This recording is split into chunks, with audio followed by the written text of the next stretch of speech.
whether or not we should be worried about her as a future, like, long-term piece for the Indiana Fever. And the short answer is no. Aaliyah Boston is one of the most exciting young stars in the WNBA.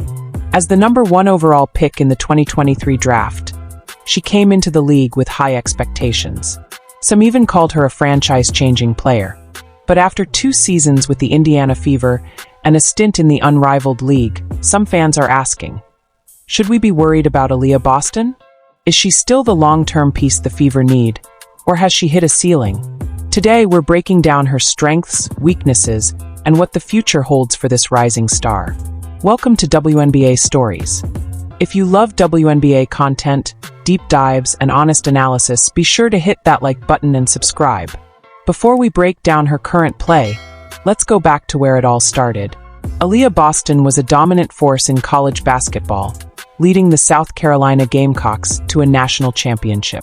She was known for her elite post play, defensive versatility, and high basketball IQ.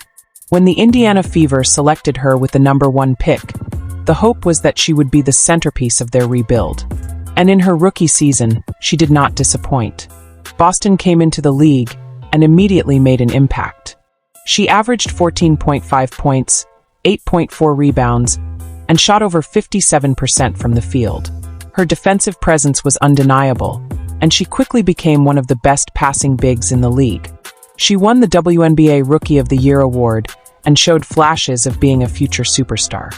But as the Fever tried to improve their roster, Boston's role began to evolve. And that's where things got interesting. Let's be clear, Aaliyah Boston is not a player to be worried about.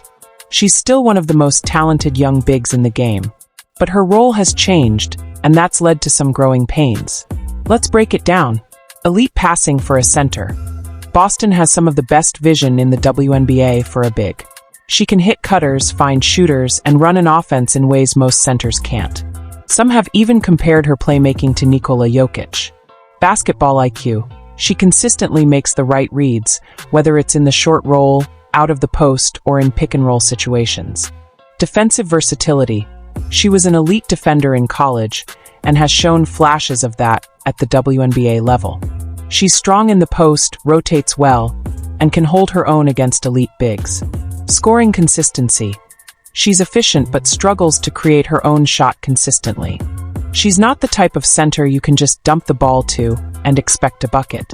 Lack of low-post dominance. She has good footwork, but against stronger, taller defenders, she struggles to finish.